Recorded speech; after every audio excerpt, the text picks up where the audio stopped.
Assalamualaikum warahmatullahi wabarakatuh. Halo teman-teman semua, selamat datang di podcast Hukum dan Etika Media. Nah, sebelum kita memulai diskusi nih, kami ingin menyampaikan bahwa podcast ini merupakan simulasi yang dibuat untuk memenuhi tugas mata kuliah Hukum dan Etika Media, yang mana seluruh peran, pendapat, dan juga pembahasan yang disampaikan dalam podcast ini bertujuan untuk kepentingan akademik dan pembelajaran serta tidak mewakili pandangan pribadi maupun institusi tertentu. Baik, pada episode kali ini kita akan membahas nih tema yang cukup menarik dan sangat relevan dengan perkembangan teknologi saat ini nih, yaitu masa depan pers Indonesia. Apakah AI dan media sosial akan menggantikan jurnalis? Ya, seperti kita ketahui bahwa perkembangan teknologi membuat cara masyarakat itu mendapat informasi itu berubah-ubah sangat cepat gitu. Yang mana kehadiran media sosial dan AI juga memunculkan pertanyaan mengenai masa depan dunia jurnalistik. Nah, untuk membahas hal tersebut nih sudah hadir nih 3 narasumber kita dengan tentunya latar belakang yang berbeda-beda. Yuk, kita kenalan dulu nih sama narasumber kita dari kakak ini deh. Halo semuanya, perkenalkan nama saya Siti Najla Aziba. Saya merupakan mahasiswa ilmu komunikasi yang memiliki ketertarikan pada bidang media digital dan perkembangan teknologi komunikasi. Oke, halo semuanya, aku Rica Khairnisa. Aku bekerja sebagai jurnalis media online dan sehari-harinya terlibat dalam proses peliputan, wawancara, hingga penulisan berita. Dan halo semuanya, saya Ranjani Rifa Ramadhani. Saya merupakan pradiksi teknologi dan digital yang cukup sering mengikuti perkembangan teknologi dan tren media baru. Wah, terima kasih nih kakak-kakak sudah hadir di sini ya. Sebelum kita ke pertanyaan, aku mau nanya nih. Kan di luar hujan nih kan? Oke. Jadi gimana nih perjalanan ke sini nih pas menuju tempat podcast kita nih? Apakah ada hambatan? Untungnya yang nggak terkena hujan karena saya tadi pakai Grab. Saya pakai jet pribadi. Oke. Waduh. Ngeri ya. Saya pakai motor. Motor bawa Tapi sendiri. sebelum hujan ya kak, datangnya. Berarti datang duluan ya kak? Datang duluan saya. Saya on time soalnya. Motor banget ya. Masya Allah. Duh. Terus nih, kan sebelum kita mengundang kakak-kakak, apakah pada podcast ini tuh ada sesuatu yang kayaknya nggak bisa nih hadir atau gimana nih? Karena pembahasannya kan tentang gini nih ya. Oke. Kalau menurut aku pas diundang tadi itu ya, itu ngerasa podcast ini penting juga sih karena membahas tentang AI dan jurnalis juga kan. Oke. Baik, kita langsung ke pertanyaan aja dulu ya. Pertanyaan pertama nih, yaitu kondisi pers Indonesia ya. Oke. Menurut kakak-kakak nih, bagaimana kondisi pers Indonesia saat ini dibandingkan beberapa tahun yang lalu, yang mana kita lihat tuh kan tahun lalu tuh agak gimana gitu kan sama yang sekarang. Oke, kalau menurut aku itu perkembangan pers saat ini itu Indonesia ini sangat pesat ya, dimana itu kayak dibandingkan dengan beberapa tahun lalu itu masyarakat kini lebih mudah mengakses informasinya itu karena adanya internet dan berbagai platform digital lainnya gitu. Jadi kalau dulu tuh orang-orang sering menunggu koran terbit atau bahkan itu menonton siaran berita di televisi. Bahkan sekarang itu informasi juga bisa diperoleh hanya dalam hitungan detik gitu kan, melalui ponsel apalagi. Jadi kondisi ini membuat itu media harus bergerak lebih cepat. Jadi namun tetap menjaga kualitasnya dengan informasi yang disampaikan dan yang valid gitu. Kalau saya setuju dengan pendapat tersebut kak. Sebagai mahasiswa saya sendiri lebih sering membaca berita melalui media online nih kak, seperti media cetak. Bahkan sebagai mahasiswa teman-teman saya mengetahui informasi terbaru dari media sosial terlebih dahulu. Menurut saya ini menunjukkan bahwa pola konsumsi informasi masyarakat sudah berubah dan pers harus mengikuti perubahan tersebut. Wah, berarti menarik sekali ya. Jadi bisa dikatakan bahwa perubahan teknologi bukan hanya mengubah cara media bekerja gitu ya kan, tetapi juga mengubah kebiasaan masyarakat nih teman-teman dalam mencari dan mengonsumsi informasi sehari-hari. Oke. Kalau menurut saya ya, Perubahan ini merupakan tantangan sekaligus peluang. Pers memiliki kesempatan menjangkau lebih banyak masyarakat melalui platform digital. Namun di saat yang sama, pers juga harus bersaing dengan berbagai sumber informasi lain yang jumlahnya sangat banyak di internet. Oke, nah kita lanjut ke pertanyaan kedua ya tentang pers digital. Kita ini sering sih kan mendengar bahwa istilah pers digital nih kakak-kakak kan. Sebenarnya apa sih yang dimaksud dengan pers digital itu sendiri sih? Kalau menurut saya sendiri ya Kak, pers digital itu kayak media yang menyampaikan informasi melalui platform berbasis internet. Contohnya seperti berita online, aplikasi berita, hingga akun media sosial yang resmi melalui media. Berbeda dengan media berita konvensional, pers digital memungkinkan masyarakat untuk mengakses berita kapan saja dan di mana saja. Oke, jadi kalau tambahan dari aku, selain itu digital juga yang memungkinkan interaksi yang lebih cepat dengan pembaca. Jadi masyarakat itu bisa langsung memberikan komentar atau tanggapan atau bahkan membagikan beritanya secara langsung pada orang lain, kepada teman-temannya. Jadi hal ini nih membuat penyebaran informasi itu menjadi luas juga cepat dibandingkan sebelumnya gitu. Oke, terima kasih loh Kak jawabannya ya. Lanjut nih kita ke pertanyaan ketiga, yaitu tentang pengaruh media sosial terhadap dunia persnya. Nah, menurut kakak-kakak sekalian, seberapa besar sih pengaruh media sosial nih terhadap dunia pers saat ini nih? Menurut saya pengaruhnya sangat besar banget ya Kak. Saat ini kan banyak orang yang pertama kali mengetahui sesuatu peristiwa itu melalui media sosial nih Kak. Bahkan terkadang informasi yang sedang viral di media sosial menjadi bahan pemberitahuan oleh media massa nih. Iya, betul banget. Dari sudut pandang jurnalistik juga media sosial itu seringkali menjadi sumber awal untuk menemukan informasi atau isu yang sedang berkembang saat ini. Jadi, namun tentu saja termasuk informasi tersebut tetap harus diverifikasi terlebih dahulu. Jadi sebelum dijadikan berita, jangan langsung asal dibuat aja gitu. Iya, benar. Oh gitu Kak, berarti bagian verifikasi itu sangat penting ya. Karena kan meskipun informasi di media sosial beredar sangat cepat gitu kan gak semuanya nih bisa langsung dianggap sebagai fakta yang benar gitu kan. Media sosial apa sih itu maunya? Kayaknya tuh.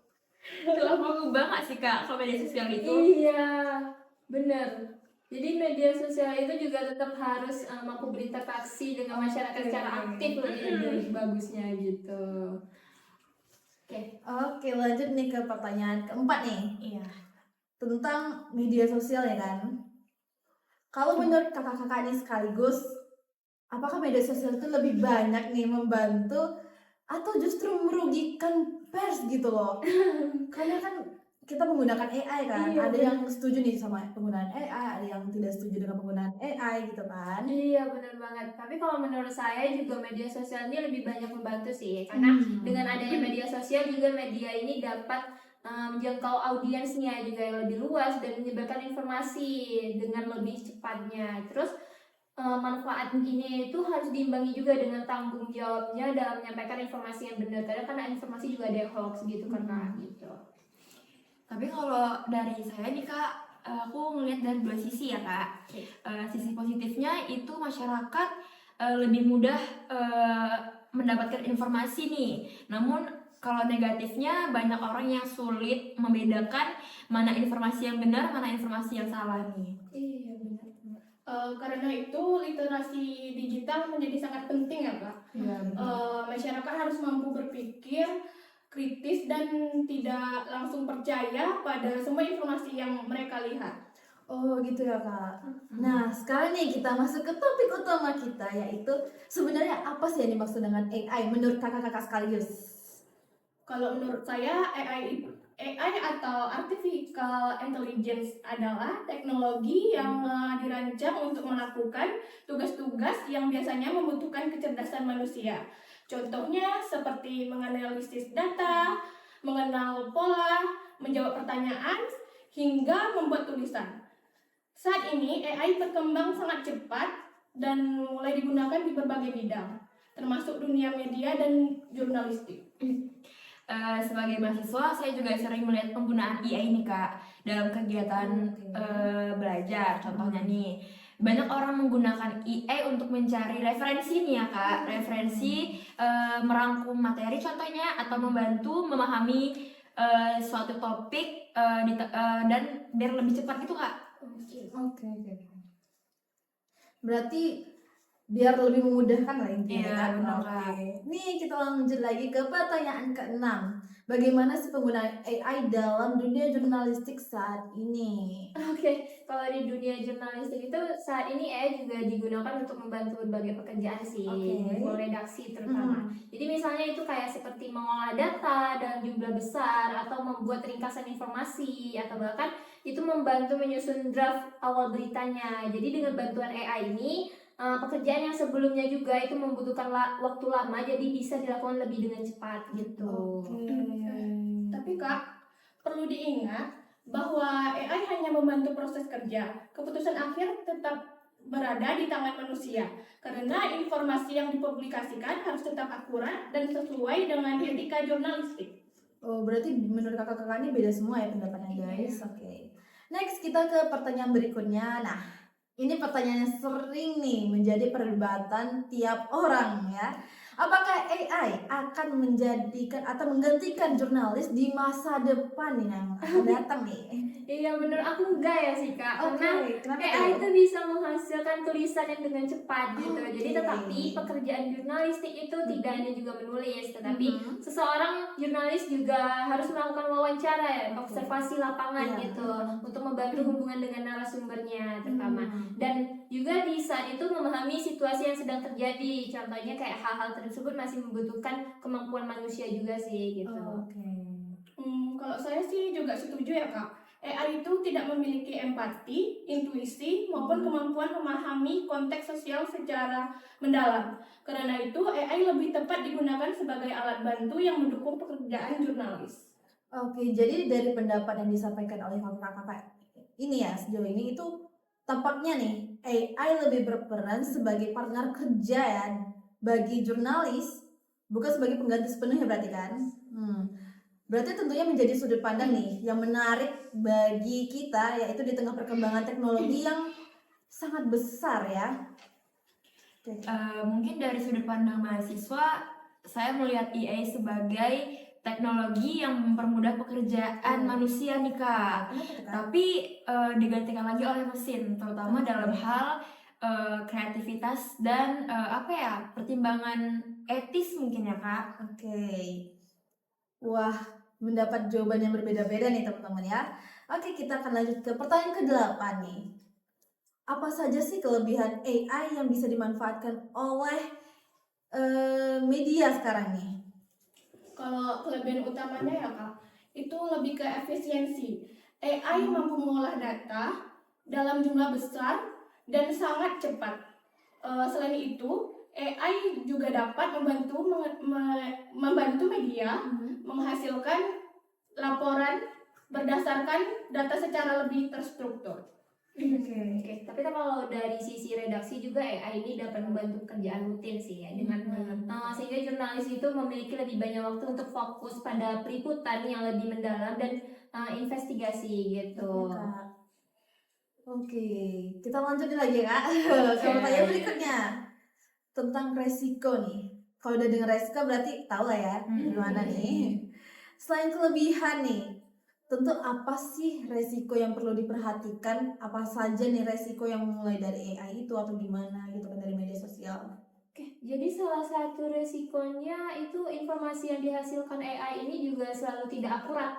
Jadi kayak supaya jika data yang digunakan itu kurang tepat, jadi yang hasil yang diberikan AI itu juga bisa juga menyesatkan gitu. Jadi kayak kita jangan terlalu gampang terfokuskan sama AI itu sih. Tapi ya Kak, selain itu ada risiko penyalahgunaan nih. Teknologi sekarang ini kan bisa membuat konten palsu atau manipulasi. betul banget tuh Kak. Oleh karena itu, pengawasan manusia tetap sangat dibutuhkan. Oke. Next nih lagi ya, pertanyaan berikutnya, yaitu mengapa sih verifikasi informasi tetap penting nih meskipun teknologi semakin canggih? Oke. Jadi karena intinya dari jurnalistik itu kebenaran informasinya sih. Jadi secepat apapun teknologi berkembang, itu informasi yang disampaikan kepada masyarakat juga harus tetap diperiksa, diverifikasi terlebih dahulu, benar apa tidaknya gitu. Berarti butuh verifikasi dulu Iya, ya. benar banget. Aku rasa ini juga jadi tanggung jawab ya Kak buat masyarakat. Kita kan nggak boleh langsung membagikan informasi tanpa memastikan kebenarannya Kak. Bener kan? Iya, takutnya karena orang-orang tuh kemakan hoax ya. Benar. Oke. Next nih kita ke pertanyaan berikutnya, yaitu menurut kakak-kakak yang ada di sini nih, apakah media cetak itu masih memiliki masa depan nih? Yang karena kita tahu ya kalau media cetak itu udah mulai berkurang nih pembacanya, peminatnya nih dibanding yang media digital gitu kan atau media sosial. Oke, kalau menurut aku itu percaya sih ada gitu.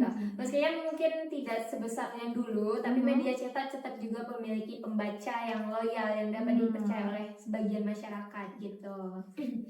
Tapi Kak, kemungkinan kedepannya itu media cetak ini akan lebih fokus pada segmen tertentu dan mengombinasikan layanan mereka dengan platform digital. Oh, berarti kayak kombinasi gitu ya Kak? Iya. Oke.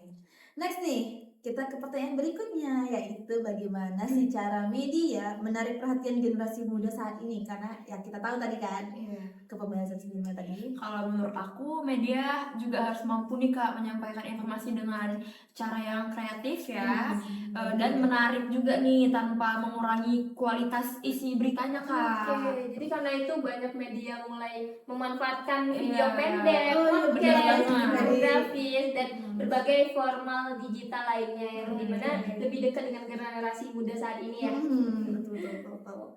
Berarti kita harus lebih mengikuti zaman ini ya kan? Bener banget. Oke, next kita ke pertanyaan berikutnya lagi ya. Apakah nih tantangan terbesar yang dihadapi saat ini bagi pers Indonesia gitu?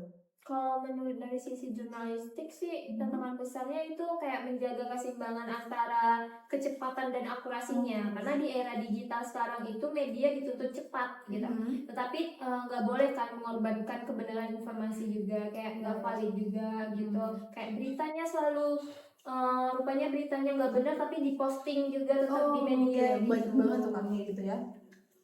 Tetapi selain itu media juga harus mampu beradaptasi dengan perkembangan teknologi yang terus berubah.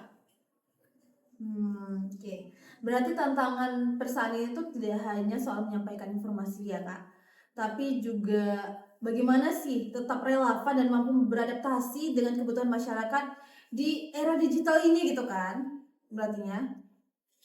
Oke. Pertanyaan berikutnya nih, ini tentang apakah saat ini hampir semua orang bisa membuat dan menyebarkan informasi? Bagaimana nih pendapat kakak masing-masing nih? Dari aku dulu ya Kak. Iya, Kalau menurut aku ini menunjukkan bahwa akses harus disertai tanggung jawab nih Kak. Biar nggak menimbulkan dampak-dampak yang buruk nih Kak atau negatif. Kalau menurut aku nih ya. Oke, bener banget. Itu tidak semua informasi juga yang viral pastinya benar. Gitu. Benar. Karena masyarakat itu perlu lebih kritis juga sih dalam menerima informasi yang masuk. Berarti perlu diolah lagi ya Iya, bagi benar masyarakat banget. untuk mendapatkan informasi gitu guys. Oke, next nih tentang harapan ya.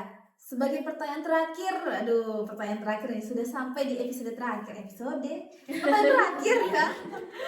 Bagaimana nih harapan kakak-kakak untuk masa depan pers Indonesia yang kita tahu bahwa banyak sekali ya dari kelebihan, hambatan, terus juga kekurangan dan kelebihan yang telah kita bahas tadi sebelumnya.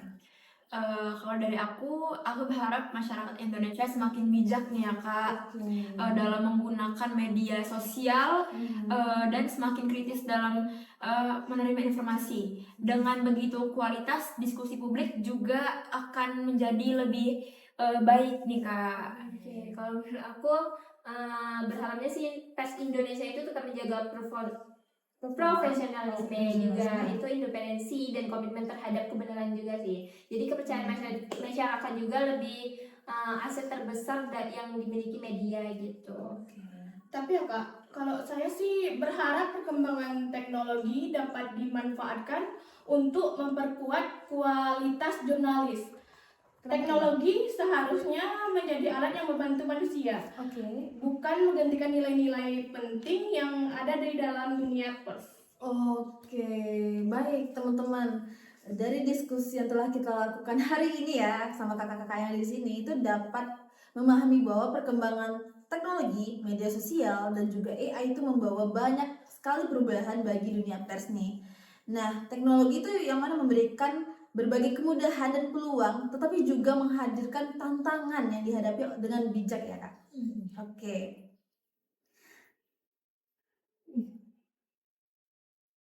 Oke ya, kalau dipikir lagi, meskipun AI semakin canggih nih, peran jurnalis tetap sangat penting ya dalam menjaga akurasi, etika, dan kualitas informasi yang diterima oleh masyarakat. Nah, oleh karena itu nih, masa depan pers Indonesia tidak hanya ditentukan oleh perkembangan teknologi, tetapi juga oleh bagaimana manusia menggunakannya secara bertanggung jawab. Oke, teman-teman? Baik, mungkin segitu aja sih penutup hari ini ya. Terima kasih kepada seluruh narasumber yang telah hadir dan berbagi pendapat nih pada podcast kali ini. Aku sangat senang sekali bisa berbagi nih. Semoga diskusi kali ini dapat memahami ataupun menambah wawasan kita semua ya teman-teman yang sebagai penonton. Saya selaku host pamit undur diri. Terima kasih dan sampai jumpa di kesempatan berikutnya teman-teman. Bye bye. Terima kasih.